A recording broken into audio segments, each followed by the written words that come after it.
할머니 주름이라고 해서 굉장히 스트레스 많이 받으시는데요. 특히 약간 젊은 연령층에서 벌써 이 주름이 생기는 경우도 있기 때문에 이러한 경우에는 미리 치료해서 점점 깊어지는 것을 방지하실 거를 권해드립니다. 안녕하세요. 피부과 전문의 닥터창입니다. 오늘은 입술 주름을 포함해서 입가 주변 주름 치료에 대해서 알아보도록 하겠습니다. 우선 입 주변 주름의 종류를 세 가지로 분류해서 말씀드리도록 하겠습니다. 첫 번째는 가장 흔하게 윗입술과 인중 그 부분에 새겨져 있는 일명 바코드 주름이라고도 하고 스모커스 라인이라고도 하는 윗입술의 경계에 새겨지는 세로 주름이 있겠고요. 두 번째로는 입술 자체의 주름입니다. 입술 자체에 세로로 새겨진 자글자글한 주름을 말하고요. 세 번째는요, 입가, 주로 입가 볼 쪽에 이렇게 웃는 라인을 따라서 생기는 입가, 입 주변 주름을 말씀드리도록 하겠습니다. 자, 첫 번째 말씀드린 윗입술 주름은요, 윗입술의 경계 부위와 인중과의 사이에 잘 발생을 해서 인중 주름이라고도 하는데요. 특히 입에 힘을 많이 주게 되는 경우에 잘 발생합니다. 그래서 담배 필 때 입을 이렇게 오므리게 되고, 또 관악기 연주자들에게도 입을 오므려서 힘을 많이 주게 돼서 스모커스 라인이라고도 하고, 그러니까 생긴 모양이 세로 줄무늬 모양이라서 바코드 라인이라고도 불리게 됐습니다. 주로 여자에서 잘 생기는데요, 40대 이상에서 좀 빨리 생기는 경우도 있고, 주로 연령대가 높아질수록 70대까지 잘 생깁니다. 이렇게 윗입술 인중 주름이 생기면 나이 들어 보인다고 할머니 주름이라고 해서 굉장히 스트레스 많이 받으시는데요. 특히 약간 젊은 연령층에서 벌써 이 주름이 생기는 경우도 있기 때문에 이러한 경우에는 미리 치료해서 점점 깊어지는 것을 방지하실 거를 권해드립니다. 이러한 윗입술 주름은 주로 보톡스를 이용해서 많이 치료를 합니다. 입술의 움직임을 관장하는 입 둘레 근육이라고 하는 동그랗게 생긴 근육이 있습니다. 입 주변을 오므리게 하는 그러한 근육이고요. 입술을 오므리게 하는 근육이 과도하게 반복해서 수축을 하다 보면 그 라인을 따라서 세로로 주름이 생기는 것이죠. 즉, 근육이 수축해서 밀리면서 그 접히는 부분이 주름이 만들어지게 되는 것입니다. 따라서 이러한 근육의 힘을 좀 빼줌으로써 이 주름이 훨씬 완화되고 수축하는 걸 막아주기 때문에 진행도 예방할 수가 있겠습니다. 따라서 보톡스를 통해서 손쉽게 윗입술 인중 주름을 치료할 수 있습니다. 그런데 보톡스로도 해결되지 않는 이미 깊게 새겨진 주름의 경우에는요, 필러를 같이 사용해서 치료를 하면 보다 효과적인데요. 필러는 아주 묽은, 쉽게 분해돼서 없어지는 아주 묽은 제형의 필러를 사용해서 주름 라인 부위에 소량 주입하게 되면 쉽게 주름이 메꿔지고 매끄러워지는 것을 볼 수가 있겠습니다. 따라서 심하지 않은 분들은 보톡스만으로도 잘 해결이 되고, 심하게 깊게 새겨진 주름의 경우에는 필러를 같이 이용해서 치료하면 보다 효과적입니다. 자, 그리고 윗입술 주름을 보톡스 치료할 때 주의할 것이 하나 있는데요, 자칫 과량이 들어가게 되면 입의 움직임이 굉장히 부자연스러워집니다. 따라서 처음 시술하는 경우라면 굉장히 소량 시술해서 어색하지 않고 입의 움직임에 지장을 주지 않는 한도 내에서 보톡스 효과를 내는 것이 좋겠고요. 어느 정도 자연스럽고 입술의 움직임이 문제가 되지 않는다면 용량을 차차 소량 늘려보는 것도 방법이 될 수가 있겠습니다.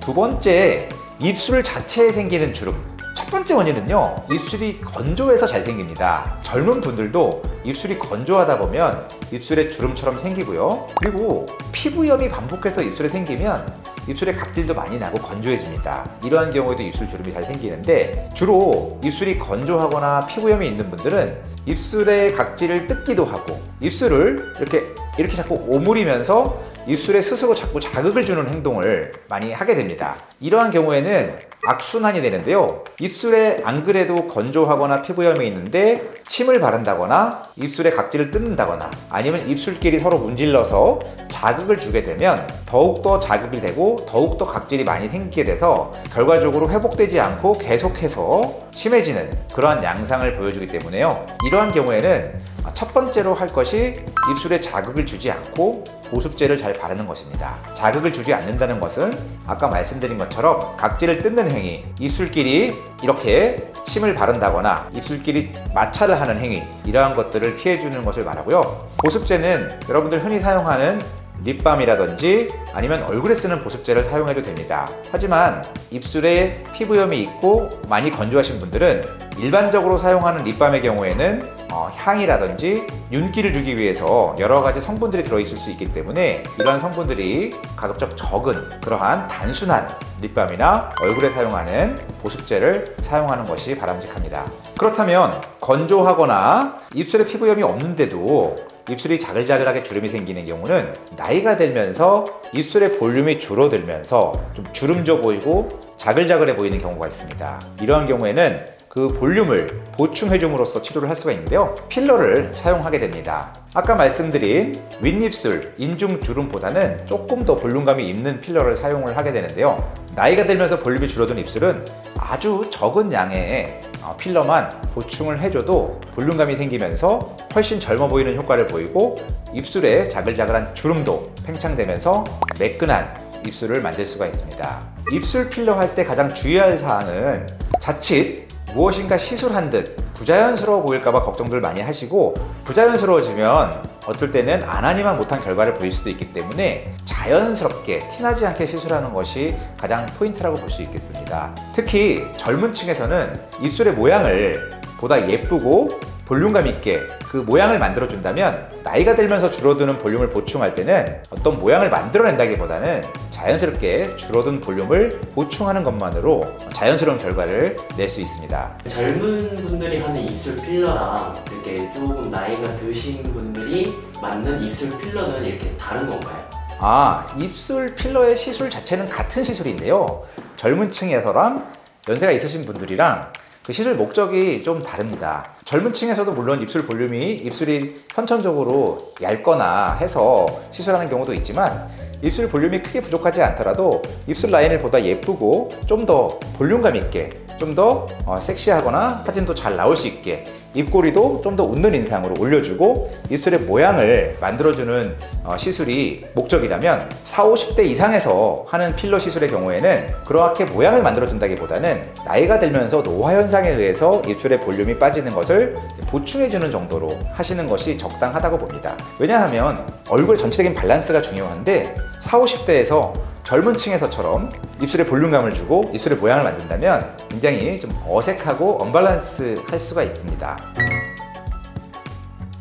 마지막으로는 입술이 아니라 입 주변, 특히 이제 볼 부분에 웃을 때 이렇게 타원형 모양으로 주로 세로 라인으로 생기는 주름에 대해서 알아보겠습니다. 연령대가 있으신 분들 그리고 웃을 때 이렇게 옆으로 웃으시는 분들한테 잘 생기는데요. 위쪽으로 제가 자꾸 웃으라고 말씀을 드리는 이유도 입을 벌리지 않고 옆으로만 웃으면 가짜 웃음이죠. 이렇게 웃으면 입 가에 주름이 잘 생깁니다. 평생 반복해서 그렇게 웃는다면 나이가 들면서는 입가 주름 때문에 고민이 되는 경우가 많습니다. 이렇게 입가 주름 같은 경우에는요, 보톡스 치료를 하게 되면 안 됩니다. 왜냐하면 이 입가에는 입을 움직이게 하는 많은 근육들이 상호작용으로 우리가 입을 자유자재로 움직일 수 있게 되는 건데요.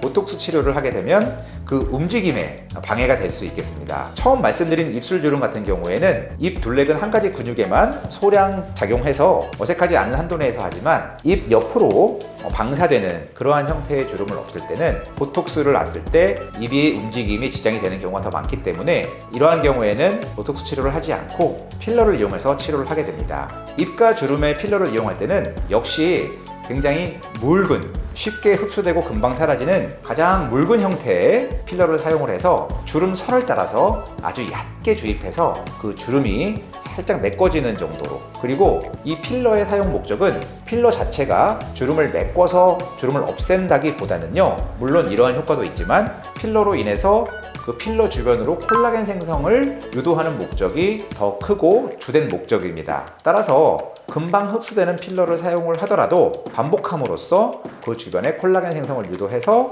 주름을 없애주는 또는 주름을 완화시켜주는 그런 원리입니다. 이 시술에서 주의할 점은요, 묽은 필러를 사용해야지 엠보싱이 덜하고 금방 사라집니다. 자칫 조금 단단한 필러를 사용했을 경우에는 주름을 따라서 울퉁불퉁 엠보싱이 생길 수 있는데요, 경우에 따라서는 굉장히 오래 가는 경우도 있기 때문에 이러한 점을 주의해야 되고, 설사 아주 묽은 제형의 필러를 사용했다고 하더라도 사람의 피부에 따라서는 이러한 엠보싱 현상이 오래가는 경우가 있습니다. 따라서 이러한 경우가 오래가서 어떤 생활에 불편감이 있다면 히알루로니데이즈라는 필러를 녹이는 주사를 이용해서 히알루론산을 분해시켜서 쉽게 엠보싱을 없앨 수가 있습니다. 그럼 엠보싱을 없애기 위해서 필러 녹이는 주사 맞으면 효과가 없어지는 것이 아니냐, 이렇게 걱정하시는 분들도 있는데요. 완전히 많이 놔서 다 녹여 없앤다기보다는 아주 소량씩 엠보싱이 있는 부분에만 살짝 녹여서 없애는 것이 목적이고, 처음에 말씀드린 것처럼 콜라겐 재생이 더욱더 주된 목적이기 때문에 히알루론산이 조금 사라진다고 해도 크게 문제는 없습니다. 그리고 이러한 경우에 주름 필러 시술은 3개월에서 6개월 정도 간격으로 반복해서 시술함으로써 좀 더 점진적으로 콜라겐 생성이 많이 돼서 점차적으로 효과를 보게 되는 것입니다. 따라서 반복 시술을 추천드립니다. 오늘 여기까지 입술 주름, 입가 주변 주름에 대해서 알아봤습니다. 궁금하신 분 있으면 댓글로 남겨주시고요. 오늘도 좋은 하루 되시기 바랍니다. 닥터창이었습니다.